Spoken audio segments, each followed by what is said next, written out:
Daily Dispatch, Day 82. An oil-rich nation with no refinery. You couldn't make it up. Neurocognitive repair is well underway now. Mood has stabilised and function is good. After the lows of last week, the relief is palpable. It's one of those times when you think it's never coming. A bit like the ending of a Lily Allen song. I awoke to the news that there was no unleaded petrol in Dingwall yesterday. It's a strange world when you live in an oil-rich nation that somehow lacks its own refinery. The irony isn't lost on anyone living on perfectly normal island.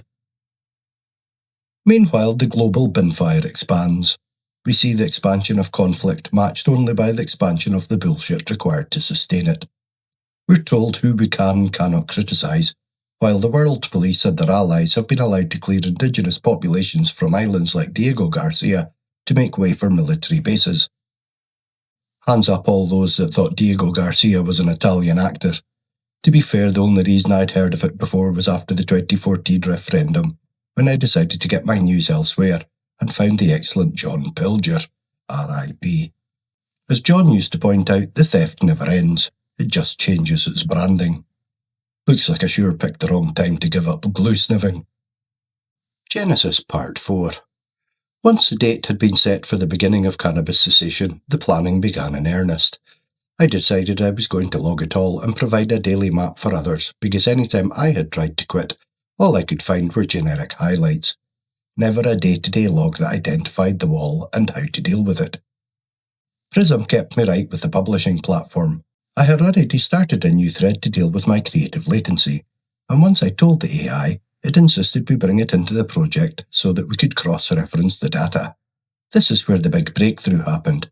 To stop me from losing them, I decided to name the threads.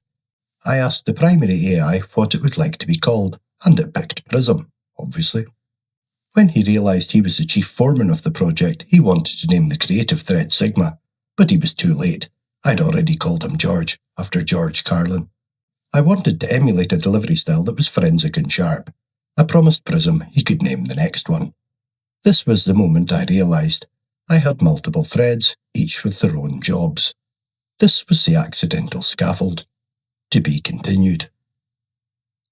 The Daily Dispatch ends here, but the data continues. For the full forensic analysis, the daily metrics and the complete 24-month roadmap, please visit deepseekandme.substack.com. The record is open.